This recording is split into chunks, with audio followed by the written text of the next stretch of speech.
नमस्कार, ANB news में आपका स्वागत है। आपके साथ मैं हूं पूजा परमार। अगर आपको या आपके परिवार में कोरोना वायरस के लक्षण दिखते हैं तो आप इसे नजरअंदाज ना करें और तुरंत ही कोरोना वायरस का टेस्ट करवाएं, क्योंकि ये देखने में आया है कि देश में कोविड-19 से मरने वालों का जो आंकड़ा बढ़ रहा है उसकी एक वजह ये भी है कि लोग सही वक्त पर इसका टेस्ट नहीं करवाते हैं और इलाज नहीं करवाते हैं। इसलिए एएनबी न्यूज आपसे रिक्वेस्ट करता है कि अगर आप में कोरोना वायरस के लक्षण दिखें तो इसे नजरअंदाज ना करें, जल्द ही वायरस का टेस्ट करवाएं और इसे जड़ से मिटाने में सहयोग करें।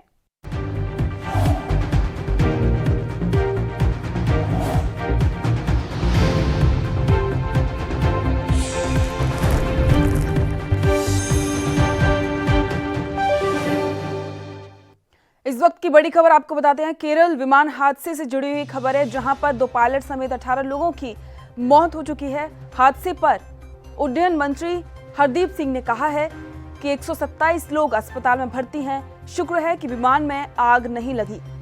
ये बहुत ही दुर्भाग्यपूर्ण कहा है। ये बात हरदीप सिंह पुरी ने कही है। कोझिकोड वो जाने वाले हैं, इसकी जानकारी खुद उड्डयन मंत्री हरदीप सिंह ने दी है। इसी के साथ सीएम पिनराई विजयन भी करीपुर एयरपोर्ट पर जाएंगे। आपको बता दें कि रनवे पार करके दीवार से टकरा गया था विमान और इसके बाद वो खाई में जा गिरा। इस विमान में 190 लोग सवार थे।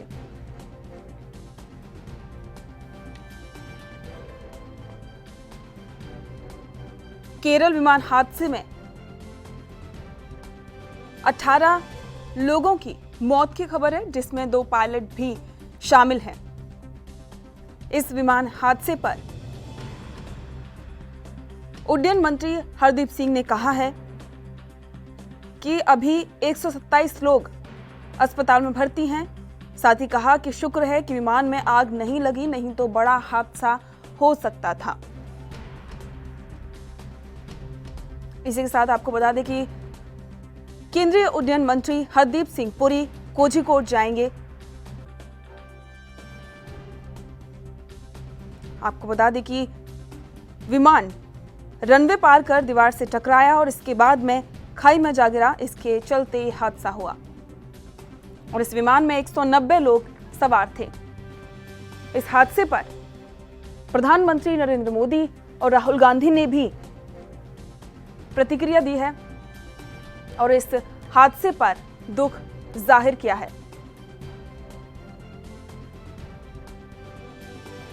केरल विमान हादसे में अब तक 18 लोगों की मौत की खबर है। विमान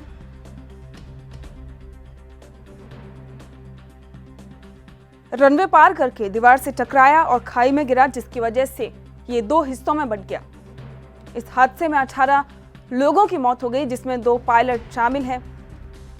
और केंद्रीय उड्डयन मंत्री हरदीप सिंह पुरी ने कहा है कि 127 लोग अस्पताल में भर्ती हैं, जिनका वहां पर इलाज चल रहा है। साथ ही उन्होंने कहा है कि शुक्र है कि विमान में आग नहीं लगी, नहीं तो बड़ा हादसा हो सकता था। और साथ ही इस घटना को बहुत ही दुर्भाग्यपूर्ण बताया है। आपको बता दें कि केंद्रीय उड्डयन मंत्री हरदीप सिंह पुरी कोझिकोड जाएंगे, इसकी जानकारी उन्होंने खुद दी है। बता दें कि सीएम पिनराई विजयन भी करीपुर जाएंगे। आपको बता दें कि रनवे पार करके दीवार से विमान टकरा गया था और उसके बाद में खाई में जा गिरा। इस विमान में 190 लोग सवार थे। इस हादसे पर देश भर से प्रतिक्रियाएं सामने आ रही हैं। प्रधानमंत्री नरेंद्र मोदी ने भी इस पर दुख जाहिर किया है और साथ ही राहुल गांधी ने भी इस हादसे पर दुख जताया है।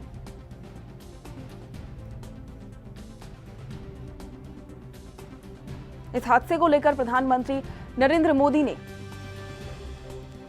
सीएम पिनराई विजयन से फोन पर बात की और हादसे की जानकारी ली।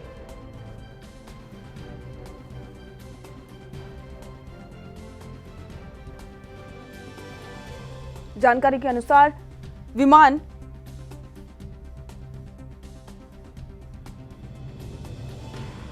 बारिश की वजह से रनवे पार करके दीवार से टकराया और फिर खाई में जा गिरा।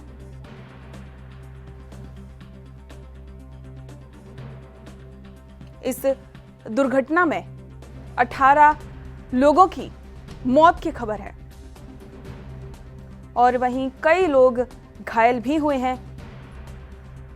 उड्डयन मंत्री हरदीप सिंह ने कहा है कि अभी 127 लोग अस्पताल में भर्ती हैं, जहां पर उनका इलाज चल रहा है।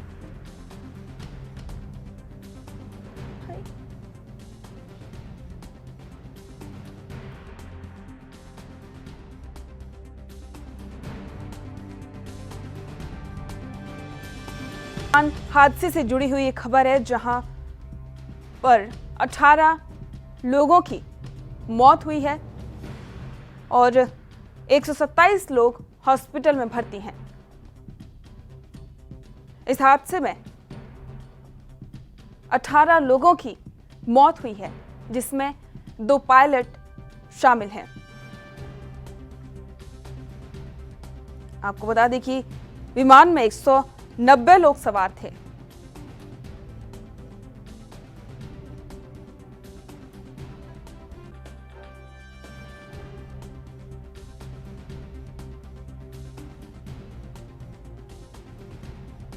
विमान बारिश की वजह से रनवे पार करते समय दीवार से टकराकर खाई में जा गिरा, जिससे ये बड़ा हादसा हो गया और इस हादसे में विमान 2 हिस्सों में टूट गया, जिसमें 18 लोगों की मौत हुई है और कई लोग घायल हुए हैं, जिस पर देश भर के लोगों ने दुख जाहिर किया है। इस पर केंद्रीय उड्डयन मंत्री हरदीप सिंह ने कहा है कि शुक्र है विमान में आग नहीं लगी, नहीं तो बड़ा हादसा हो सकता था। साथ ही इस घटना को हरदीप सिंह ने दुर्भाग्यपूर्ण बताया।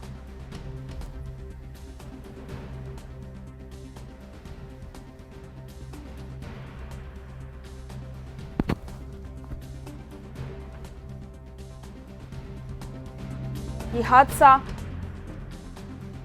बहुत ही दुर्भाग्यपूर्ण है, ये बात केंद्रीय उड्डयन मंत्री हरदीप सिंह ने कही।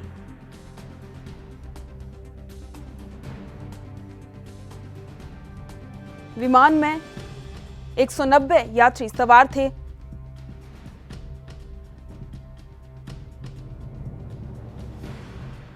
इसके साथ आपको बता दें कि इस घटना के बाद से लगातार लोगों की प्रतिक्रियाएं आ रही हैं और वहीं केंद्रीय उड्डयन मंत्री कोझिकोड जाएंगे, ये बात खुद उन्होंने कही है और वहां पर जाकर घायलों से मुलाकात करेंगे।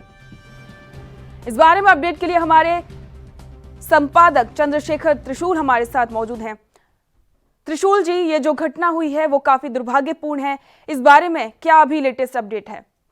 देखिए, रात को इसकी जो जांच की वो थी, जांच की कमेटी गठित कर दी गई थी। रात को जांच का आदेश हो गया था जी। और जिस तरह सबसे बड़ी बात यह है कि एक अनुभवी पायलट से चलाते रात को जिस तरह भारी बारिश थी और वहां पर खाई थी, तो वो कैसे बारिश में वहां पर उतरा, कैसे गया, ये अनुभवी बहुत सवाल, बहुत सारे जवाब है जो अब जब दिन हुआ है निकल के सामने आएंगे कि ये विमान हादसा हुआ कैसे।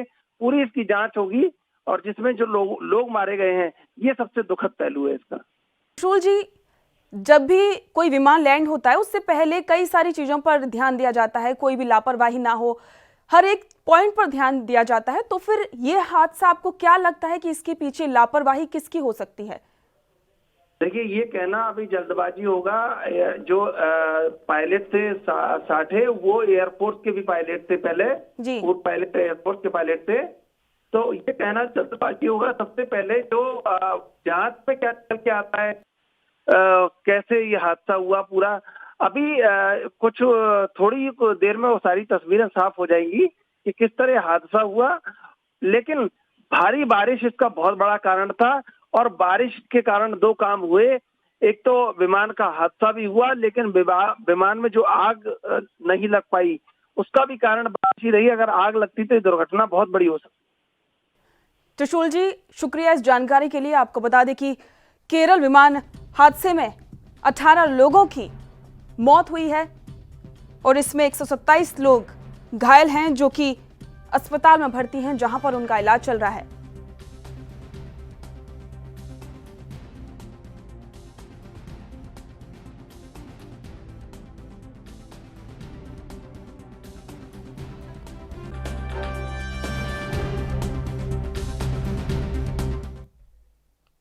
अगली बड़ी खबर आपको बता देते हैं। यूपी के नोएडा दौरे पर सीएम योगी आदित्यनाथ हैं, जहां पर सेक्टर 39 में 420 बेड वाले अस्पताल का वो उद्घाटन करेंगे। टाटा कंपनी के सहयोग से ये अस्पताल बना है।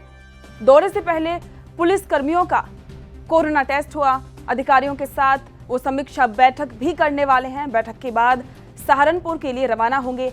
इस वक्त की बड़ी खबर है, जहां पर सीएम योगी आदित्यनाथ नोएडा दौरे पर हैं।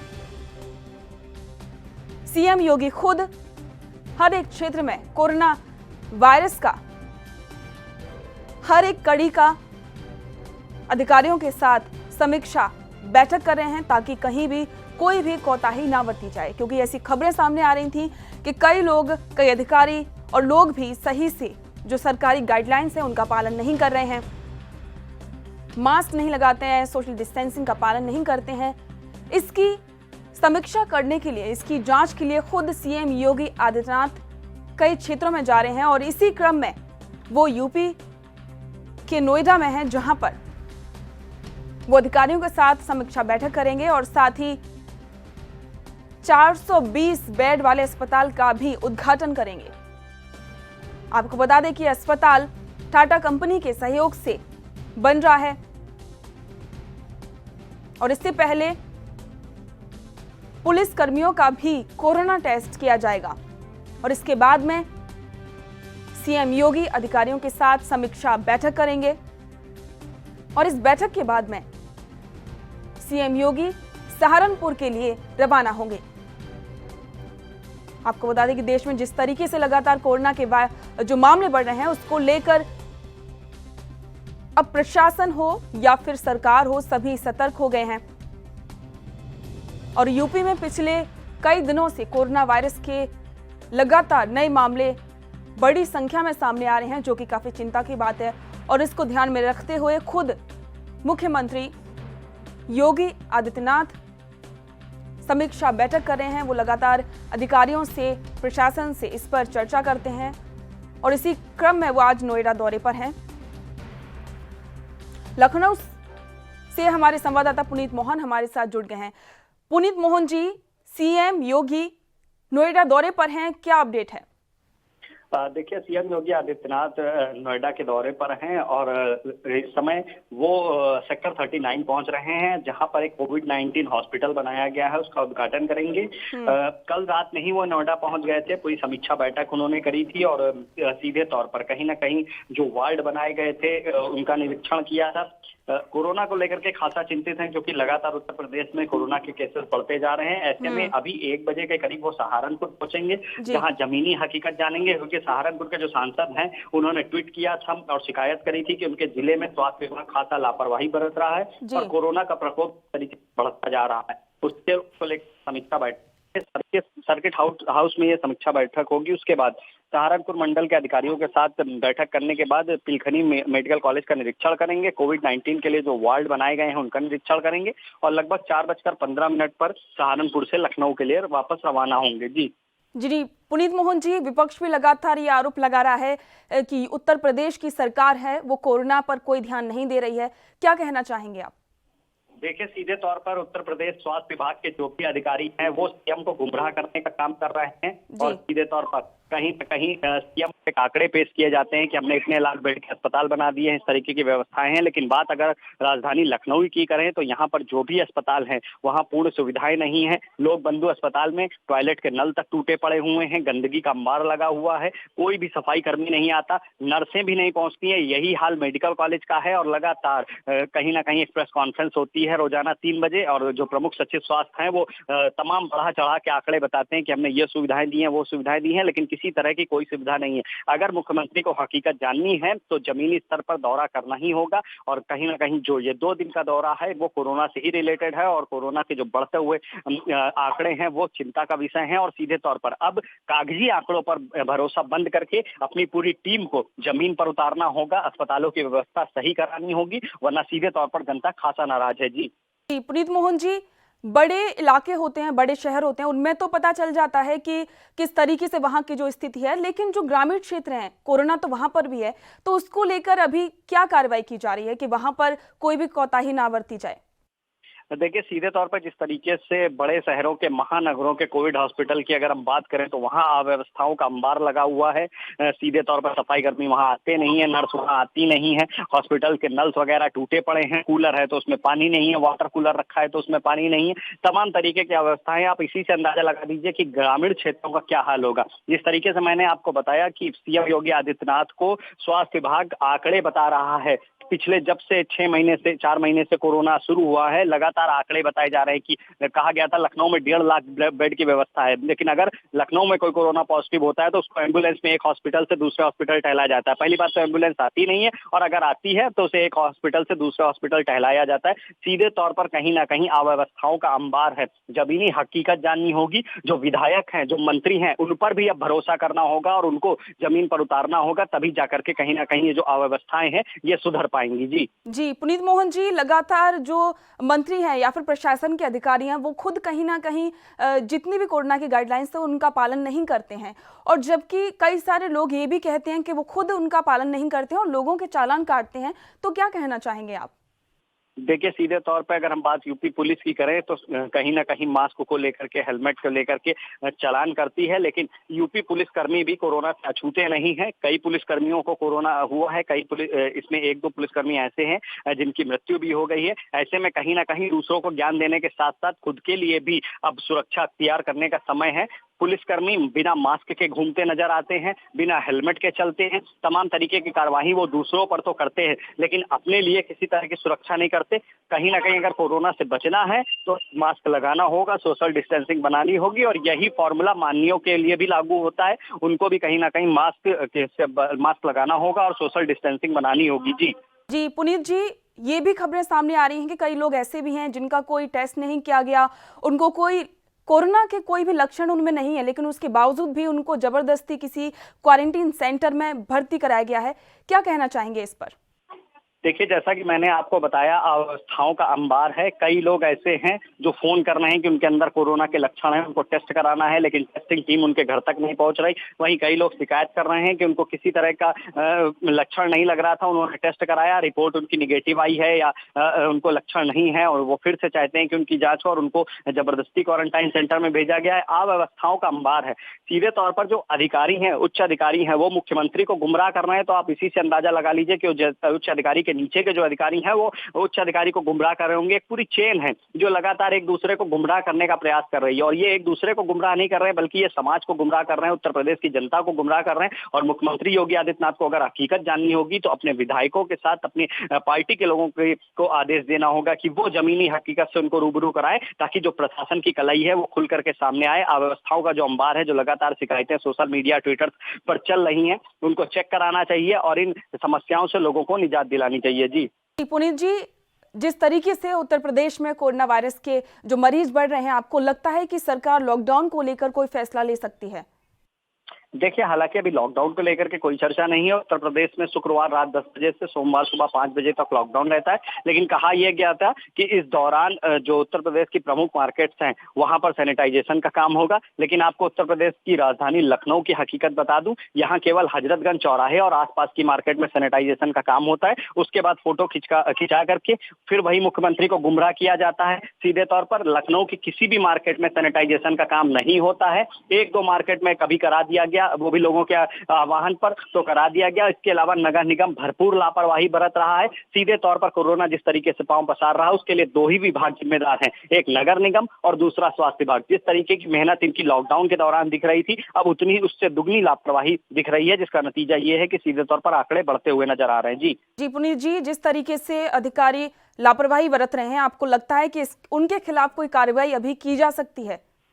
देखिए, सीधे तौर पर जब तक कागज पर जो आंकड़े हैं उनको जमीनी हकीकत पर नहीं देखा जाएगा तब तक कोई कार्रवाई नहीं होगी, क्योंकि मुख्यमंत्री के सामने जो फाइल रखी जा रही है उसके अनुसार लखनऊ की कोई ऐसी मार्केट नहीं है जहां सैनिटाइजेशन ना हो रहा हो, उत्तर प्रदेश की कोई ऐसी प्रमुख शहरों की प्रमुख मार्केटें नहीं है जहां पर सैनिटाइजेशन ना हो रहा हो। लेकिन मुख्यमंत्री को स्वयं इसकी हकीकत जाननी होगी और इसकी हकीकत जानने का एक ही रास्ता है कि वहां के जो उनके कार्यकर्ता हैं, जो विधायक हैं, जो नेता हैं, उनसे रिपोर्ट लेनी होगी, तभी जाकर के कहीं ना कहीं कार्रवाई भी हो पाएगी। क्योंकि आंकड़े तो पेपर पर दिए ही जा रहे हैं, आंकड़े तो इस हिसाब से है कि लाखों बेड उत्तर प्रदेश में है, आंकड़े इस हिसाब से हैं कि हम रोज एक नया अस्पताल बना रहे हैं और स्वयं मुख्यमंत्री इस समय नोएडा में एक नए अस्पताल का उद्घाटन कर रहे हैं। सीधे तौर पर अगर आंकड़ों की बाजीगरी ही चलती रही तो कोरोना के केसेस बढ़ते जाएंगे। इसको रोकने का सीधा सा एक उपाय है कि एक टीम जो प्रशासन से जुड़ी हुई नहीं है, जो यूपी बीजेपी से जुड़ी हुई है, वो मैदान में उतरे, हर क्षेत्र में उनको हर वर्ग में बांटा जाए और उनसे रिपोर्ट ली जाए, ताकि और प्रशासन की जो भी दावे हैं उनको क्रॉस चेक किया जाए, तभी जाकर के हकीकत सामने आ पाएगी और तभी कार्रवाई हो पाएगी। जी पुनीत जी, लगातार ये भी बातें सामने आ रही हैं कि जो राशन का वितरण है गरीबों में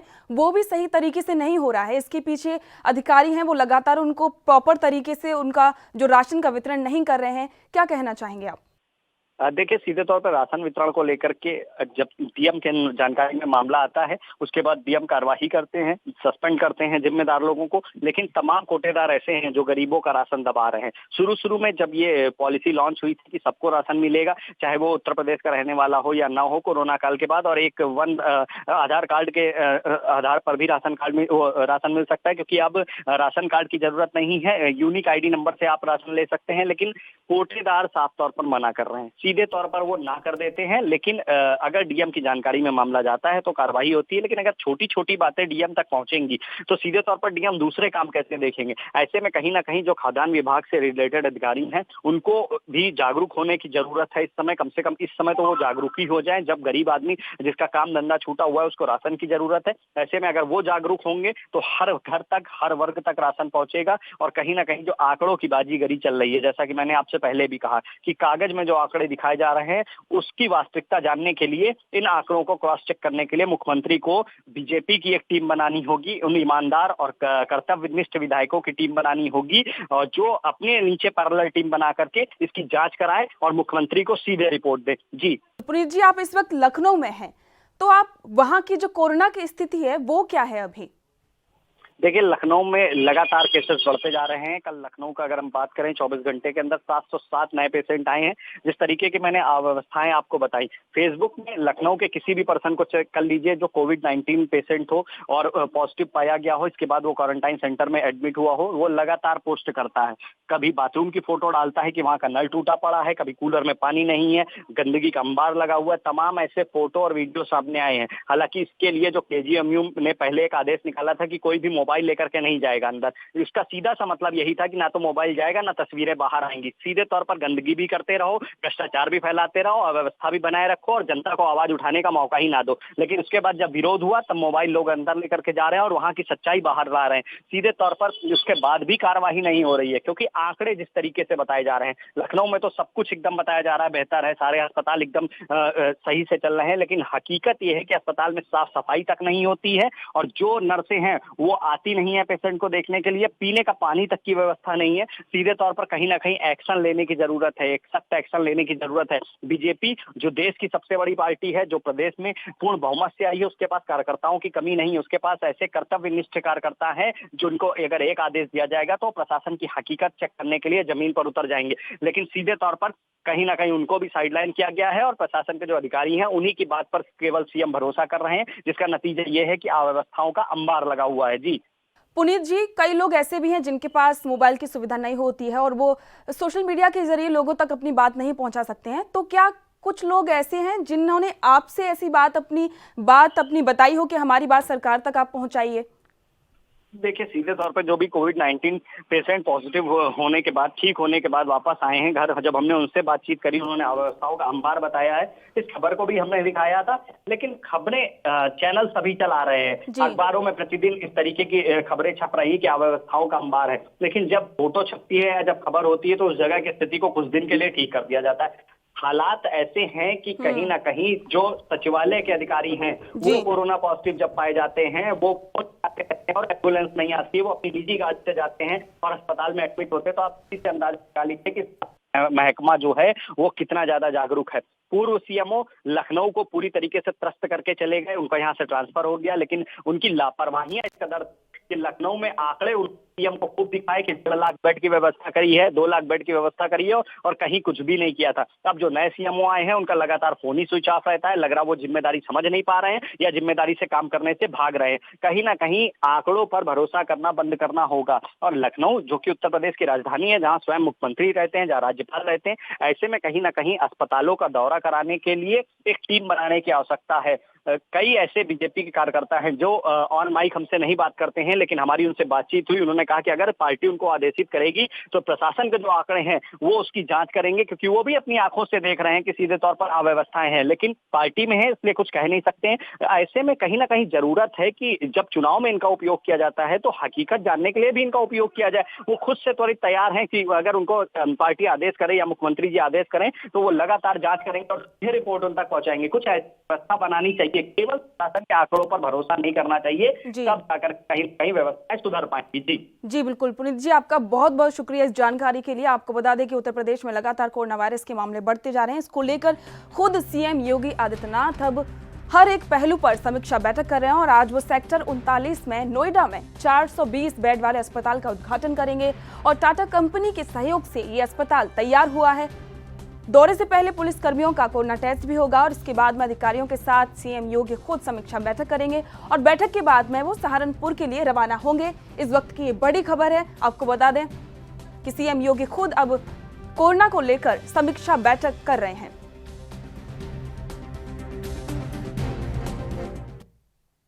इसी के साथ इस बुलेटिन फिलहाल इतना ही। देश दुनिया की तमाम खबरों को जानने के लिए देखते रहिए एएनबी न्यूज। नमस्कार। देश दुनिया की खबरों के लिए एएनबी न्यूज को सब्सक्राइब करें और बेल आइकन दबाएं।